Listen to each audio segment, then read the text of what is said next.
Shalom saudaraku dimanapun Anda berada. Sebelum kita akan membahas pekabaran firman Tuhan di saat ini, mari kita semua tunduk kepala dan kita berdoa.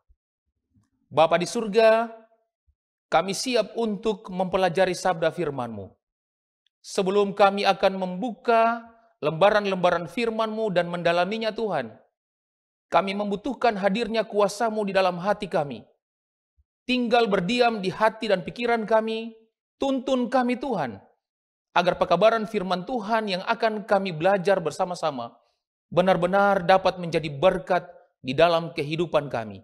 Dalam nama anak-Mu Yesus Kristus, Tuhan dan Juru Selamat kami. Amin. Pembahasan kita pada saat ini, saya beri judul Pembangkang yang Diberkati.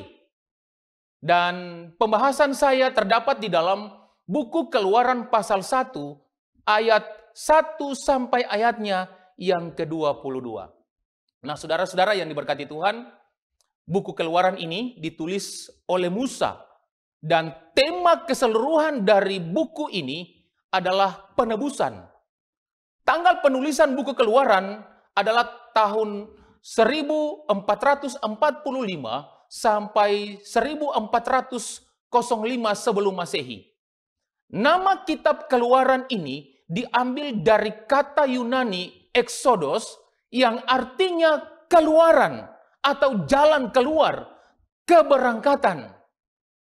Nah, kata ini menunjuk kepada pembebasan bangsa Israel secara luar biasa dari perhambaan di Mesir oleh Allah dan keberangkatan mereka dari negeri itu sebagai umat Allah. Inilah yang menjadi latar belakang sampai kitab Keluaran ini ditulis. Mari kita lihat pelajaran kita di saat ini, saudara. Ayat 1 dalam buku Keluaran pasal 1. Ini berbicara tentang Israel atau Yakub beserta anak-anaknya, mereka bermigrasi ke Mesir. Ayat 2 sampai ayatnya yang keempat, ini berbicara tentang para anak Israel, mereka terbagi atas dua bahagian. Yang pertama, ayat 2 sampai ayatnya yang ketiga, itu menceritakan tentang anak-anak dari istri yang sah. Sedangkan ayat keempat, ini berbicara tentang anak-anak dari para gundik, yaitu Bilha memiliki 2 anak, Dan dan Naftali. Sedangkan Silpa memiliki 2 anak, Gad dan Asyar. Nah, biasanya dalam daftar keturunan Israel, anak lelaki yang berasal dari istri-istri yang sah, biasanya itu ditempatkan lebih dahulu di dalam penulisan Alkitab. Kemudian anak-anak lelaki yang berasal dari gundik atau istri yang lain. Mari kita lihat ayat kelima. Keturunan Yakub yang datang ke Mesir waktu itu, dicatat di sana ada 70 jiwa. Tidak termasuk Yusuf di sana. Sedangkan ayat 6 sampai ayat 7, ini berbicara tentang kematian Yusuf dan saudara-saudaranya dan semua yang seangkatan dengannya. Keturunan Israel beranak cucu dan tak terbilang jumlahnya. Informasi ini kita bisa dapat di dalam Alkitab. Mereka bertambah banyak dengan dahsyat, berlipat ganda, bahkan dikatakan Mesir dipenuhi dengan mereka. Kalau kita bandingkan itu, saudara, dengan buku Kejadian pasal 12 ayat 2, Kejadian pasal 17 ayat 2 sampai 9, 22 ayat 17, 48 ayat 4, bahkan dicatat di dalam Kisah pasal 17 ayat 7. Kita lihat, saudara. Kejadian 12 ayat 2. Aku akan membuat engkau menjadi bangsa yang besar dan memberkati engkau serta membuat namamu masyhur dan engkau akan menjadi berkat. Kejadian 17 ayat 2 dan 6. Aku akan mengadakan perjanjian antara aku dan engkau. Dan aku akan membuat engkau sangat banyak. Ayat 6. Aku akan membuat engkau beranak cucu sangat banyak. Engkau akan kubuat menjadi bangsa-bangsa. Dan daripada mula akan berasal raja-raja. Kejadian 22 ayat 17. Maka aku akan memberkati engkau berlimpah-limpah. Dan membuat keturunanmu sangat banyak. Seperti bintang di langit. Dan seperti pasir di tepi laut. Dan keturunanmu itu akan menduduki kota-kota musuhnya. Kejadian 48 ayat 4. serta berfirman kepadaku, akulah yang membuat engkau beranak cucu, dan aku akan membuat engkau bertambah banyak, dan menjadi sekumpulan bangsa-bangsa. Aku akan memberikan negeri ini kepada keturunanmu, dan menjadi miliknya sampai selama-lamanya. Bahkan di dalam perjanjian baru, buku Kisah 7 ayat 17, memberikan informasi. Tetapi makin dekat genapnya janji yang diberikan Allah kepada Abraham, makin bertambah banyaklah bangsa itu di Mesir. Saudaraku yang kekasih di dalam Tuhan, pertambahan keturunan Israel begitu pesat, begitu besar, sehingga ketika meninggalkan Mesir, jumlah mereka sekitar 600.000 orang laki-laki, tidak termasuk wanita dan anak-anak. Keluaran 12 ayat 37 memberikan informasi kepada kita. Kemudian berangkatlah orang Israel dari Ramses ke Sukot. Kira-kira 600.000 orang laki-laki berjalan kaki, tidak termasuk anak-anak. Bilangan 1 ayat 3 dan 45, bilangan 11 ayat 21, dicatat di sana 600.000 laki-laki. Itu tercatat 20 tahun ke atas dan mereka sudah sanggup berperang. Artinya 600.000 kepala keluarga. Nah saudara-saudara, kita lihat selanjutnya. Buku Keluaran pasal 1 ini, ayat 8 sampai 14. Firaun yang baru muncul. Firaun yang baru muncul ini adalah Firaun yang tidak mengenal Yusuf. Kita bisa bandingkan itu di dalam Kisah pasal 7 ayat 18. Sampai bangkit seorang raja lain memerintah tanah Mesir. Seorang yang tidak mengenal Yusuf. Iya, jadi di dalam buku Keluaran ini, Firaun yang baru ini muncul adalah Firaun yang tidak mengenal Yusuf. Firaun dalam arti kata bahasa Ibrani artinya raja. Dia memiliki sikap yang berbeda terhadap orang Ibrani, saudara. Penguasa baru ini tidak mengetahui jasa besar Yusuf di Mesir. Atau bisa saja dia sengaja mengabaikan mereka. Kalau kita baca dalam Kejadian pasal 47 ayat 11. Firaun di zaman Yusuf sangatlah baik, saudara. Kita lihat Kejadian 47 ayat 11. Yusuf menunjukkan kepada ayahnya dan saudara-saudaranya tempat untuk menetap dan memberikan kepada mereka tanah milik di tanah Mesir. Di tempat yang terbaik di negeri itu, di tanah Ramses. Seperti yang diperintahkan Firaun. Jadi Firaun sangat baik kepada Yusuf dan kepada keluarga Yusuf. Dan memberikan tempat tanah milik tanah Mesir yang terbaik kepada orang tua daripada Yusuf dan saudara-saudaranya. Jangka waktu antara kematian Yusuf, Kejadian pasal 50 ayat 26, dan awal penganiayaan orang Israel, Keluaran 1 ayat 11, itu adalah kurang lebih 220 tahun lamanya. Jikalau peristiwa Keluaran diperkirakan sekitar tahun 1440 sebelum Masehi, maka Firaun yang tidak mengenal Yusuf kemungkinan dia adalah Firaun Tutmoses I yang melayani dari tahun 1539 sampai 1514. Sedangkan Firaun pada saat Keluaran itu adalah Amenhotep II 1447 sampai 1421 sebelum Masehi. Orang Israel tinggal di Mesir selama 430 tahun. Keluaran 12 ayat 40. Saudaraku yang kekasih, karena bangsa Israel sangat banyak dan lebih besar jumlahnya daripada orang Mesir, maka Firaun bertindak bijaksana untuk membatasi pertambahan jumlah mereka. Karena Firaun takut jika terjadi peperangan, orang Israel bersekutu dengan musuh dan menyerang orang Mesir. Maka yang dibuat Firaun atau raja waktu itu adalah cara yang pertama. Kita lihat di dalam Keluaran 1 ayat 11.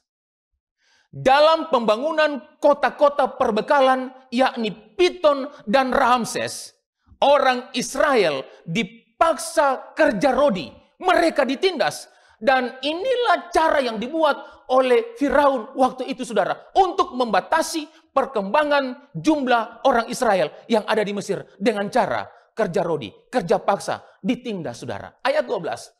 Namun semakin ditindas, Alkitab memberikan informasi, makin mereka bertambah banyak dan berkembang sehingga orang Mesir merasa takut kepada orang Israel.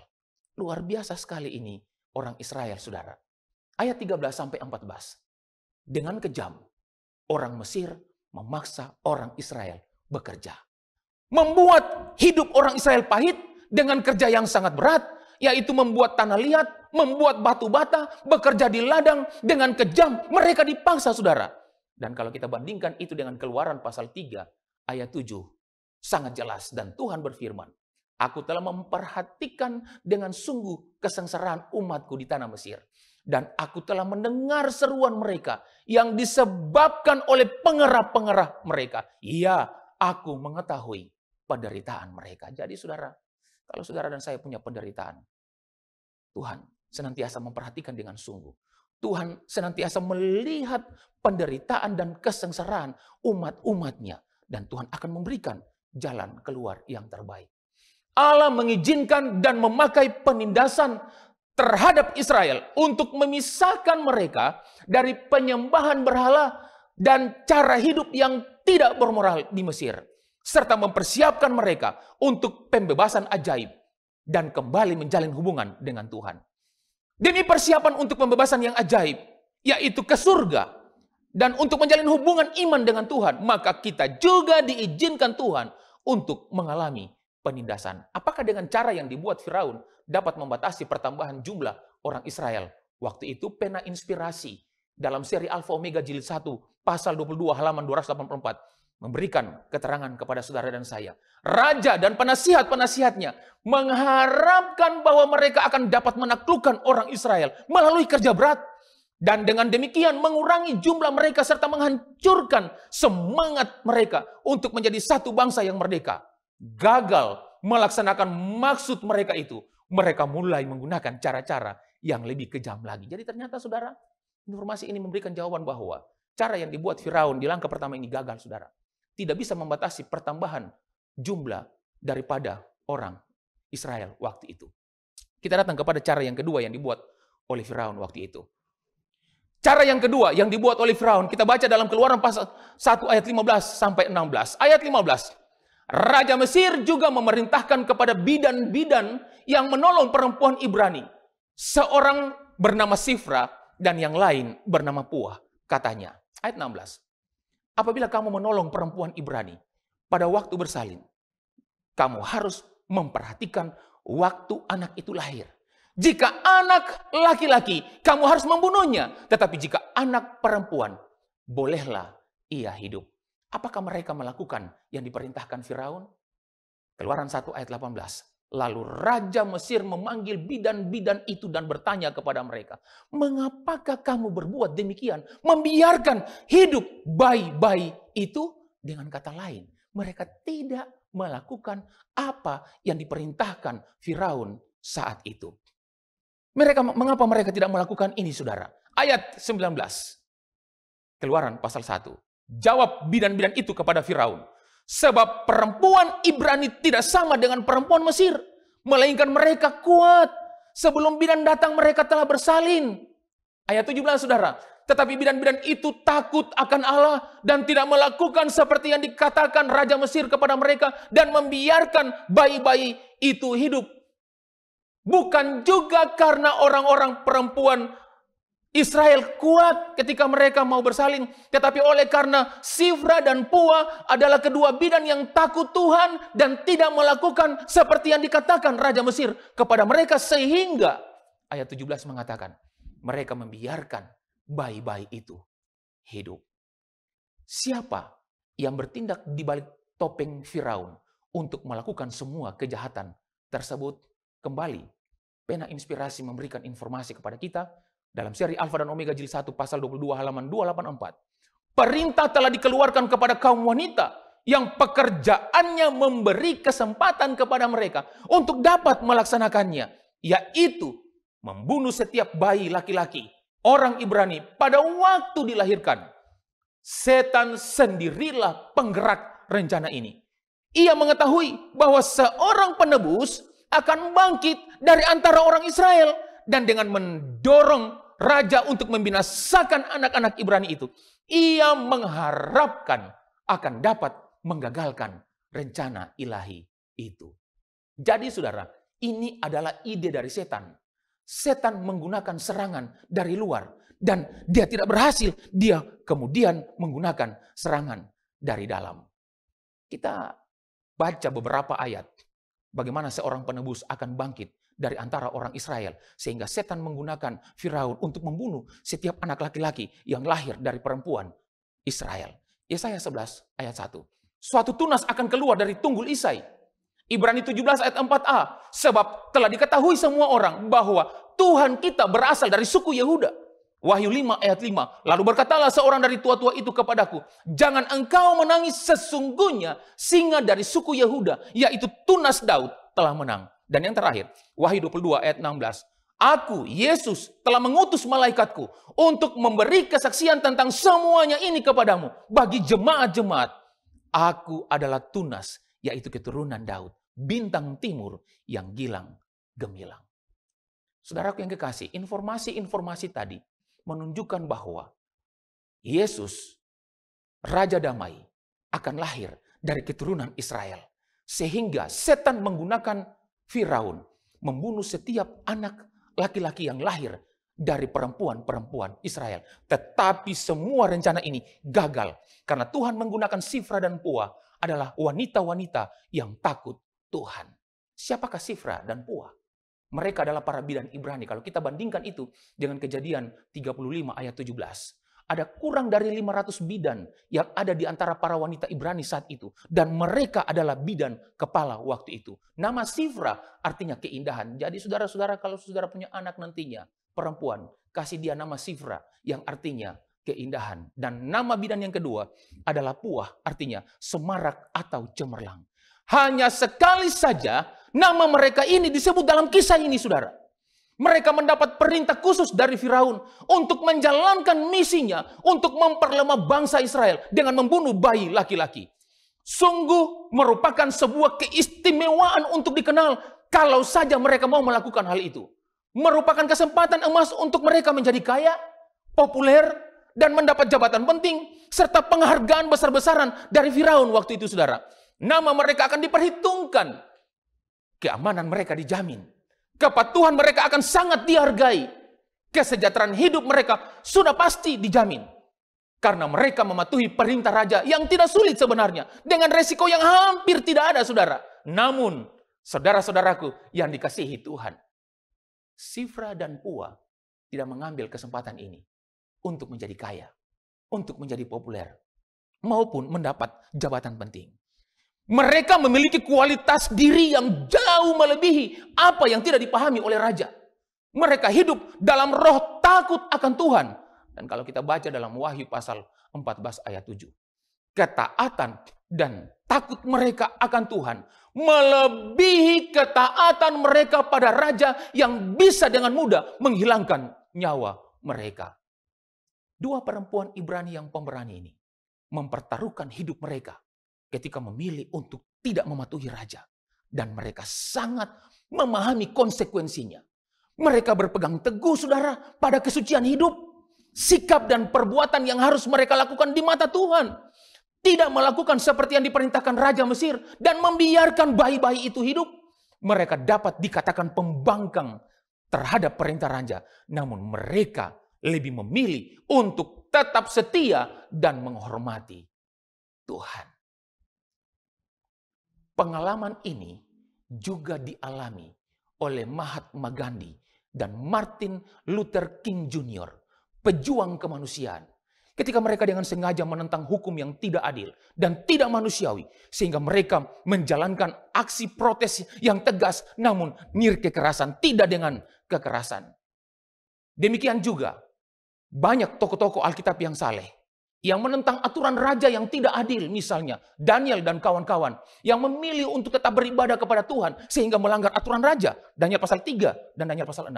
Rahab memilih menyembunyikan mata-mata di Yeriho, Yosua pasal 2. Obaja yang melanggar perintah ratu dan menyembunyikan para nabi, 1 Raja pasal 18. Dan Petrus yang memilih untuk tetap mengabarkan Injil walaupun sudah dilarang. Kisah pasal 5 ayat 29.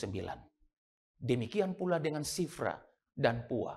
Mereka lebih taat dan takut Tuhan ketimbang raja. Tidak melakukan seperti yang diperintahkan Raja Mesir. Bahkan mereka membiarkan bayi-bayi itu hidup. Karena seorang penebus akan bangkit dari antara orang Israel. Sebagai manusia, terkadang kita diperhadapkan dengan pilihan yang sulit, saudara. Berbeda dan tidak mengikuti cara hidup dunia. Memanglah sulit, karena dapat berakibat fatal. Entah itu dikucilkan, dikenai sanksi, bahkan kehilangan pekerjaan. Tapi mari kita belajar dari pilihan Sifra dan Puah. Dalam perkara apapun, hendaknya kita selalu melibatkan Tuhan dan memilih hal-hal yang menyenangkan hati Tuhan. Karena ketika kita takut akan Tuhan, saudara, Tuhan akan sendiri yang berperang dan melindungi kita. Saat kita berani membuat pilihan yang tepat untuk mengikuti jalan Tuhan, Ia tidak akan ragu untuk mencurahkan berkat-Nya bagi kita. Upah dari ketaatan dan takut akan Tuhan. Keluaran 1 ayat 20 sampai 21. Maka Allah berbuat baik kepada bidan-bidan itu. Bertambah banyaklah bangsa itu dan sangat berlipat ganda. Dan karena bidan-bidan itu takut akan Allah, maka Ia membuat mereka berumah tangga. Pena inspirasi.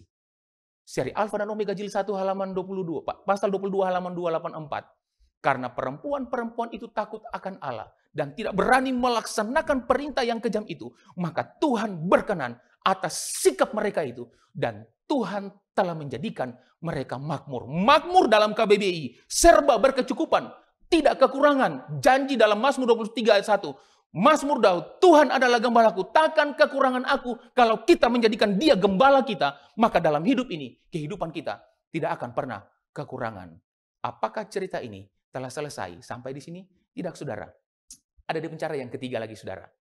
Ayat 1, pasal 1 ayat 22. Lalu Firaun memberi perintah kepada seluruh rakyatnya, lemparkanlah segala anak laki-laki yang lahir bagi orang Ibrani ke dalam sungai Nil, tetapi segala anak perempuan biarkanlah hidup. Akibatnya, saudara, pembalasan datang langsung dari Tuhan untuk Firaun dan orang Mesir. Ayat 29 Keluaran pasal 12. Maka pada tengah malam, Tuhan membunuh tiap-tiap anak sulung di tanah Mesir. Dari anak sulung Firaun yang duduk di tahtanya sampai kepada anak sulung orang tawanan yang ada dalam liang tutupan beserta segala anak sulung hewan.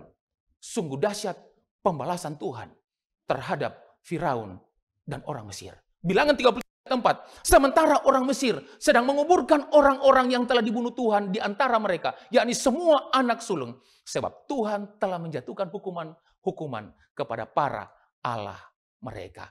Kesimpulan dari khotbah saya pada saat ini.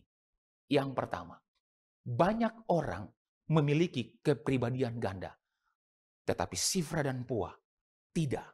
Sifra dan Puah hanyalah orang biasa yang mendapat tekanan sangat berat.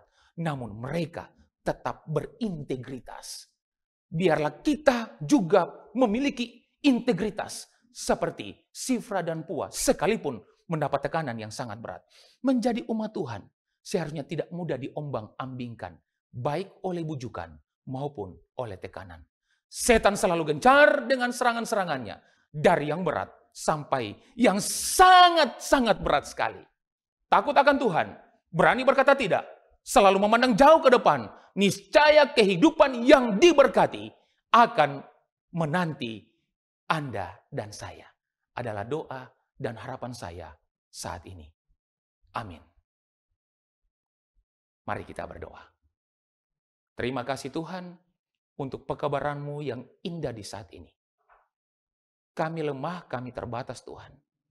Tapi kami percaya Allah Roh Kudus memampukan kami untuk bisa mengerti, memahami, dan menghidupkan pekabaran firman-Mu di saat ini.